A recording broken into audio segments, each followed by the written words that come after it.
This is two what seemingly disconnected topics, but I will connect them by the end of the session. So the first part is business architecture, and the second one is architecture-driven modernization. I am involved in both and involved in standards here for quite a while.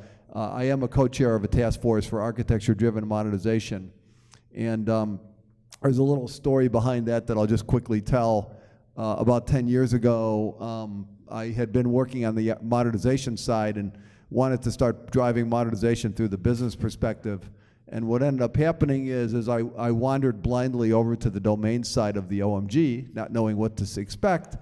I saw the standards out there and said, we need something to connect it. So 10 years later in our journey, we have gotten a business architecture submission out there. So there is a initial submission, a set of initial submissions floating on business architecture. So it took that long. However, if you engage with the OMG on standards work, hopefully your journeys will be shorter than my journeys. Although on the modernization side, we do a whole bunch of stuff really fast. So I'm not quite sure. We can talk about that if you want. So let's talk about those two topics, and then we'll connect them. First of all, on architecture, business architecture and architecture-driven modernization, the word architecture is what connects the two topics. So we'll try to talk to those. First of all, business architecture provides the end-to-end transparency, enabling and streamlining of investment analysis and strategy realization, stakeholder value delivery, and business and IT transformation. I am not here to talk about processes. I'm not here to talk about case management or decision management or UML. So what I can tell you is how to connect business architecture to processes and some of these other perspectives. The architecture-driven modernization, which we will call ADM from here on out, is an overall approach to transforming application data and technical architectures. So focuses on current state. Somebody asked us 15 years ago, what happens if it doesn't exist? Well, then you can't work on it. So a target state, I'm sure you've heard a lot about this morning, and we'll hear more about further. So business architecture is aligned via standards to IT architecture. So we'll talk at the end of this today about connecting things together, and what you'll see is sort of a what-if slide trying to put some of the parts together. But basically a set of standards to start to connect the business and IT side. And then OMG is evolving standards in both areas, and I'm involved in both efforts. The business architecture works is on the BMI side of the house, which I'm sure you'll hear more about, but you've already heard some of their standards coming out. So let's talk about some standards adoption on business architecture. First of all, I'm going to show you a snapshot of what's in business architecture. Some of you may be familiar with capability modeling. That's one of 9 domains of business architecture.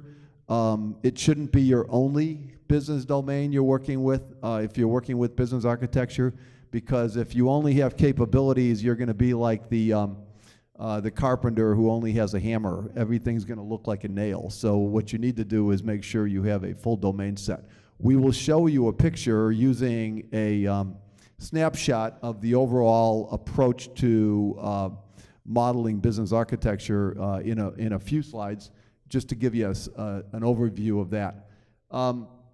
So the plan standardize and institutionalize the use of business architecture to further its maturity and scalability. Next door, for the last couple of days, there's been a Business Architecture Innovation Summit. We've been rolling discussions and through there from people from Asia and Europe and Australia and Canada, of course, and the US, different government agencies and companies who are practicing business architecture.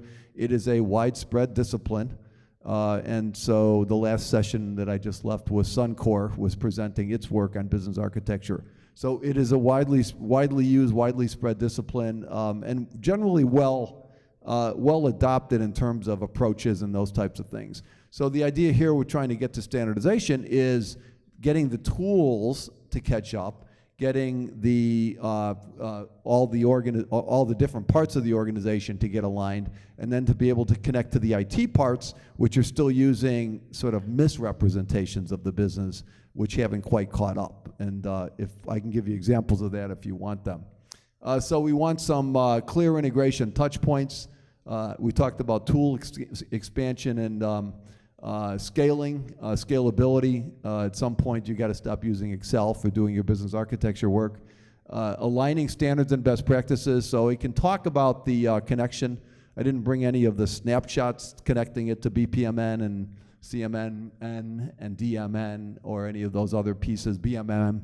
But the standard that's been submitted does connect all those parts together as well. So it sort of serves as a hub for a lot of the other business standards, and also as a connecting point. Hopefully, ultimately, that's what we're going to get. We do not have a standard on it yet. Also supporting best practices and a basis for further standardization where there's gaps. So where did we see gaps when we were doing some of our work here? We looked far and wide for a standard, a METAMODEL standard to support business analysis and requirements. Lo and behold, there's not a whole lot out there. There's not anything really here. There's snippets of it in different standards, but there's no standard dedicated to requirements definition and requirements management, which I thought was really odd, because most of your organizations out there probably have lots of business analysts who spend a whole bunch of time and a whole bunch of effort and probably a whole bunch of money building requirements. So why do we not have a standard for managing requirements? I don't know. But that gap sort of jumped off the page at us. So we do what we usually do. We put a METAMODEL package stub in there and say this is what it might look like at a 90,000 meter level if you were going to guess what it should look like.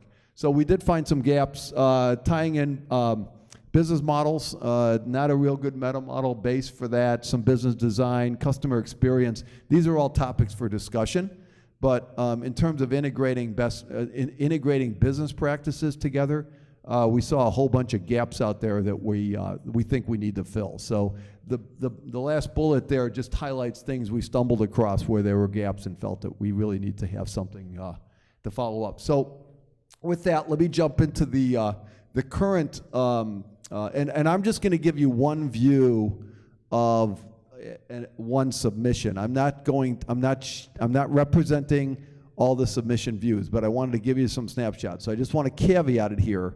What you're seeing here is just one set of snapshots of METAMODELs coming out of one submission for one of the business architect. Well, there's 3 business architecture initial submissions. So do not assume that this is what it's going to look like at the end of the day, but I think it'll give you a good sense as to some of the work that's gone into it so far.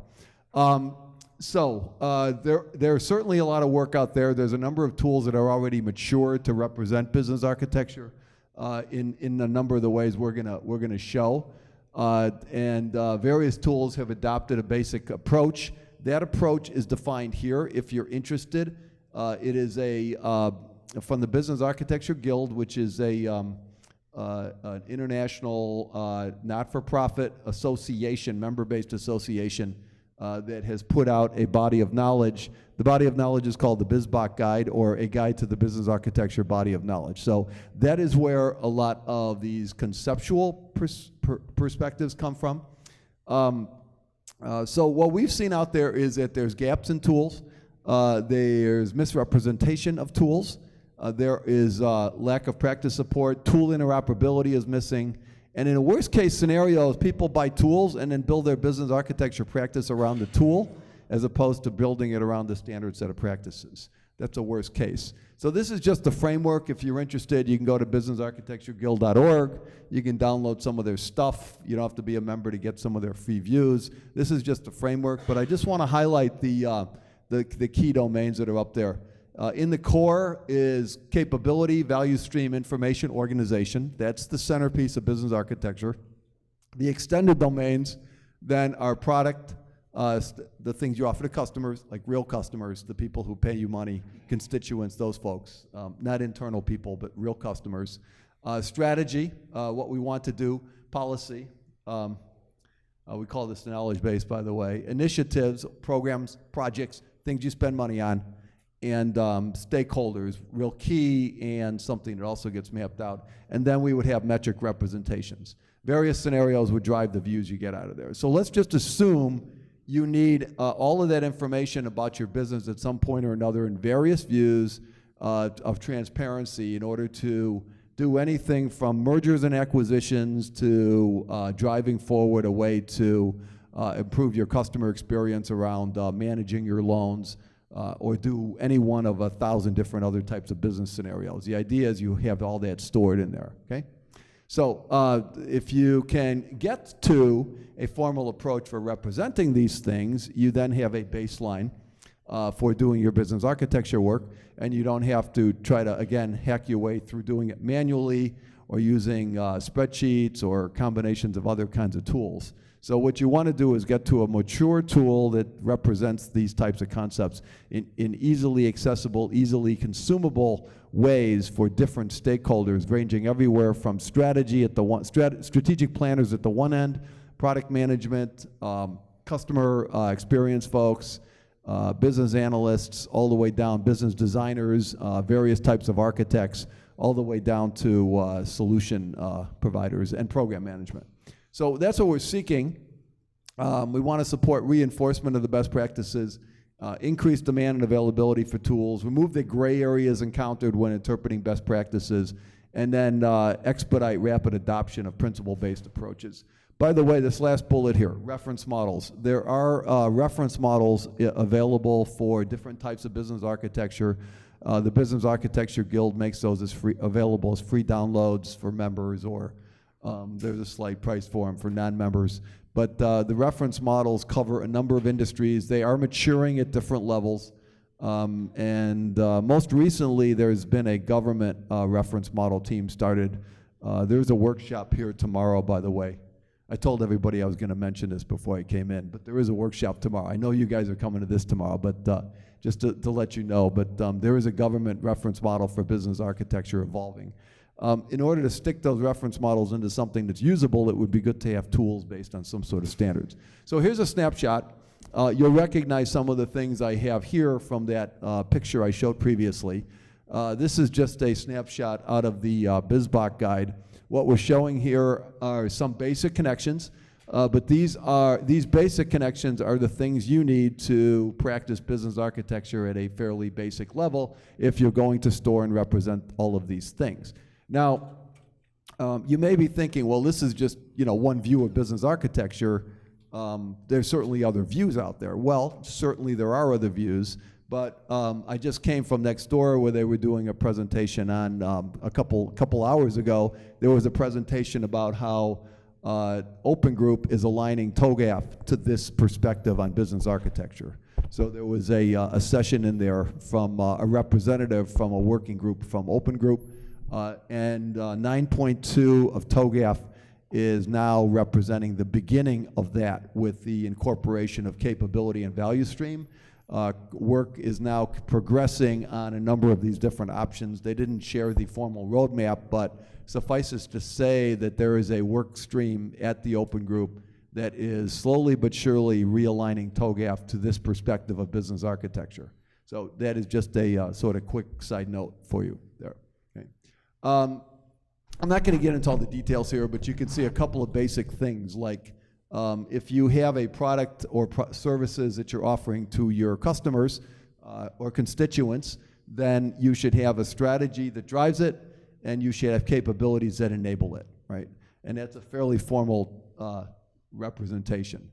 If you are delivering value for a stakeholder, then it should have a value proposition. It should decompose into value stream stages, we call them, that produce items that accrue to that proposition.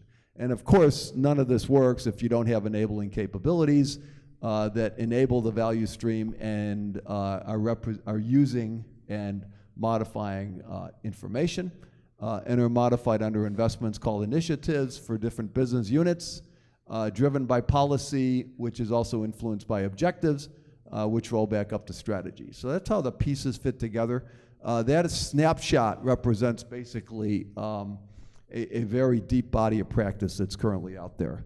So I thought what I would do is take you through just one submission view, just because it's the only one I can share. So what happened in March of 2017, last year obviously, is that OMG issued an RFP for a business architecture core METAMODEL. Multiple submissions came in June of 2018. The Guild, the Business Architecture Guild, was one of the participants in one of the submission teams. So there were, I think, about 4 or 5 submitters and about half a dozen or a dozen supporters that were involved.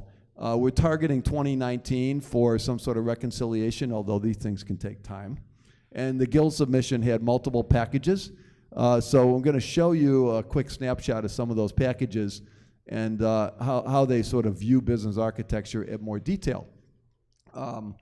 First of all, let me just make a quick note on the red line. The red line was just a technique that was used to try to hide complexity for purposes of showing the relationships. But just in a nutshell, the way business architecture works is it breaks a business down into discrete, non-redundant, well-delineated, consistently named, non-redundant business objects.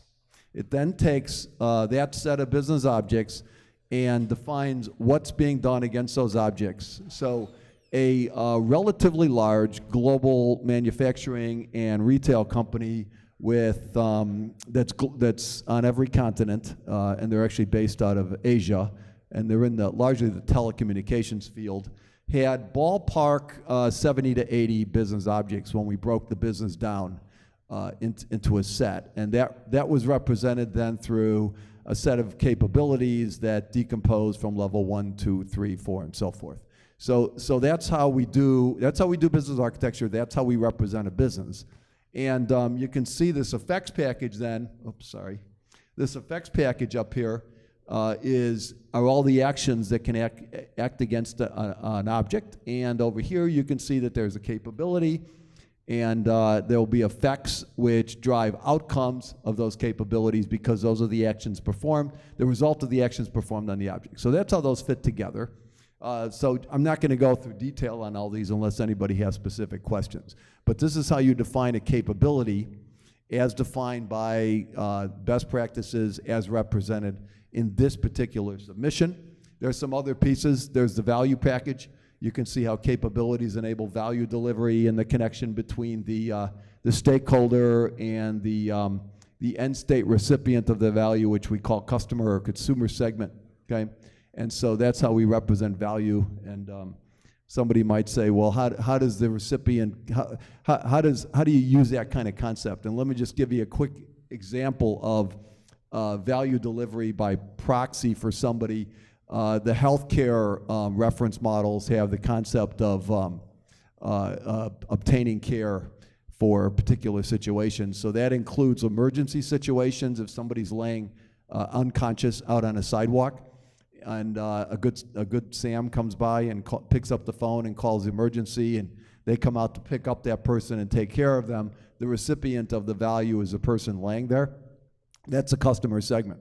The triggering stakeholder was that triggered that by proxy is the person that made the quick phone call, ensured that the people came to help, and then disappeared, and they disappeared from the picture. So they were gone. So we accommodate those kinds of perspectives. Hopefully most of your business scenarios are not in that vein. However, those are the kinds of things that can happen. So that's the value package.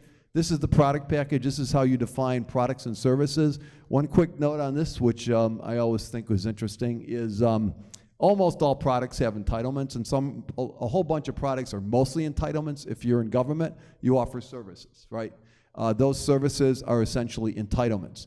They can be delivered at a given point of time when the service is signed up for, or oftentimes they're delayed. And pretty much everything you have is an entitlement. So you might have an insurance policy where you're not getting anything right away when you sign up for it. You only get things when you need it, and you make a claim. The claim is the concept of the part of the capability. Claim management's a capability that needs to enable that service, and it would specifically enable the entitlement of what somebody's owed. So that's how we incorporate services into products. So that's just a quick run through on business architecture. So if you can hold those thoughts for a minute, I will recap the business architecture after I talk about architecture-driven modernization. But let me just recap on business architecture. What you need with business architecture is a complete representation of your business using those domain structures I showed that can represent a business, what we call a business ecosystem. A business ecosystem is sort of the boundary of the perspective of your business you live in. It doesn't have to be a single company or a single agency, right? And we look at some business ecosystems as, you know, in healthcare, for example, it can be bigger than just the payer. It can include provider concepts, for example, because that's more of an ecosystem, because if you're paying out for healthcare, you also have to incorporate some provider kind of concept. So the ecosystem is bigger than just a given agency or a given company. So you have to think very broadly when you think about business architecture, because it looks at the big picture, external stakeholders, partners that enable capabilities, and so on. So you want to have some formality around that. Now, put all that aside, and let me take you back about 15 years ago when the ADM was formed, the Architecture-Driven Modernization Task Force was formed, and said, we need to deal with legacy systems. And somebody said, okay, that seems like a good idea. We didn't have anything that did that. So there was a task force formed. Janana Kampara was my original co-chair for that task force back when we started it 15 years ago, and you know who Janana is because she's been here this week. And we decided we would tackle the rolling out of a series of modernization standards. So there's been multiple roadmaps over the years. I think any task force that's 15 years old always sees a little bit of aging. But let me just kind of run through them real quick, and you can get a baseline as to where modernization is at today, and then we can talk a little bit about maybe where it's going to go.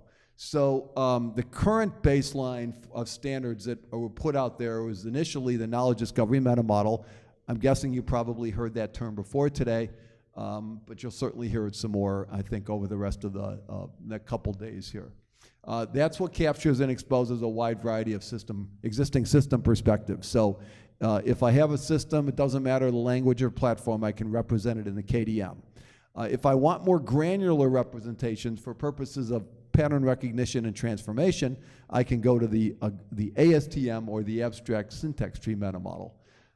If I want metrics, then I would use the structured metrics METAMODEL, and this can represent both IT-related and technology and business metrics. So this is essentially the metric standard that a number of other standards hook into and use, including the business architecture standard submission. So the metric standard is a way of representing and exchanging metrics.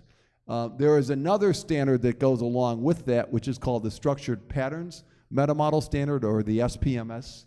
That represents patterns, and the way that was developed was it's not just IT or technology patterns, but can support business patterns. So we're hoping, from a business architecture perspective, somewhere down the road, is to be able to represent patterns in your business as well as patterns in your software and your technology. That's the representation of patterns. There's a correlation between captured patterns and metrics that can represent that.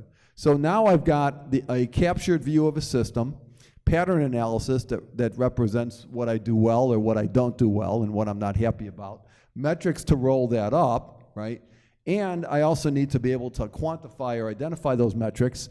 And tomorrow, I believe on your agenda, you'll hear from Bill Curtis, who will talk to you about CISC, the Consortium for Information Systems Quality. I think I got that right. IT Software Quality, I was almost right. In any event, CISC has been providing a series of metrics which have been run through this task force, the ADM task force, on maintainability, performance, security, reliability, technical debt, and function points, automated function point analysis. And those have been running through sort of our standards generator at the ADM. So all of these have been standardized. So we've taken the metrics out of CISC, which is a metrics think tank essentially, run by Dr. Curtis, and plowed them through the standards program here. And the KDM's already been run through ISO. So some of these are jumping into an ISO world as well. So that's the base of standards that are currently out there, and there's a whole bunch on the bottom here that sort of roll up. So that's where we are, and then the question is, where do we take it?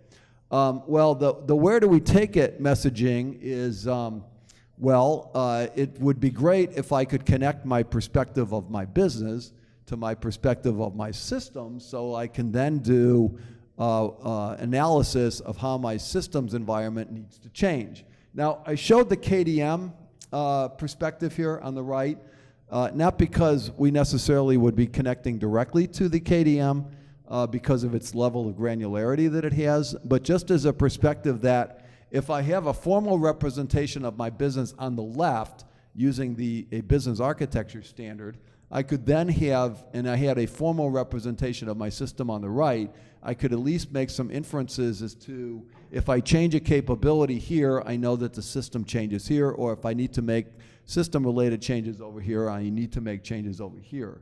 It is still the vision in these many 10 years later, from 2008 when we first started this sort of journey, it's still the vision to get the left side through the standardization cycle and then to begin to think about how to connect the two together. So we're not there yet, but we are certainly on that pathway. So again, if you're engaged in work here at the OMG, a lot of it is mostly perspiration, a little bit of inspiration, but a whole lot of sticking to it and continuing to follow the pathway, because you don't want to give up, and for standards, you're always looking at the longer game. So the idea here is if we can get a core meta model on the left, whatever that ends up looking like, and we've got some sort of baseline on the right, we may need to roll up this baseline a level, and those are conversations that we're probably going to have at the ADM level.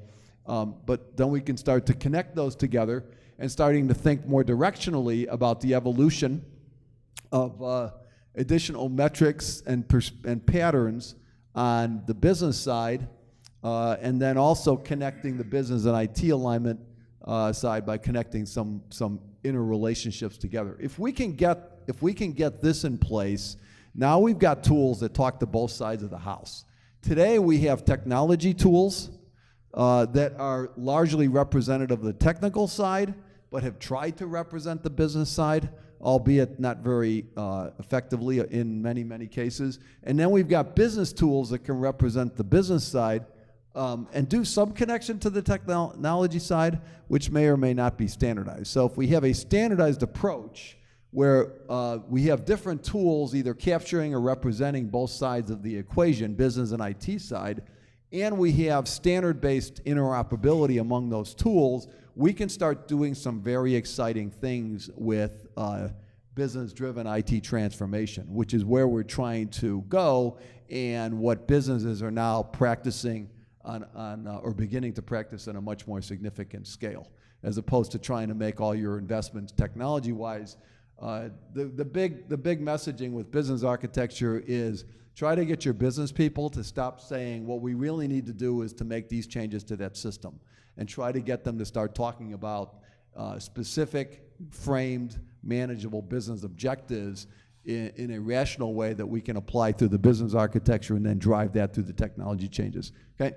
So major challenge for organizations involves having the formal representation on the business side and connecting it, and addressing this in a scalable way requires establishing formal representations of both sides and connecting the two for a bi-directional link between business and IT, and then a formal business and IT architecture representations and connections, then provide that baseline. So to learn more about it, the BMI is where the business architecture standardization work is going on, and the architecture driven modernization task force is where the work is going on the architecture driven modernization side. So what sounded like two radically different topics, I eventually got around to connecting for you guys today.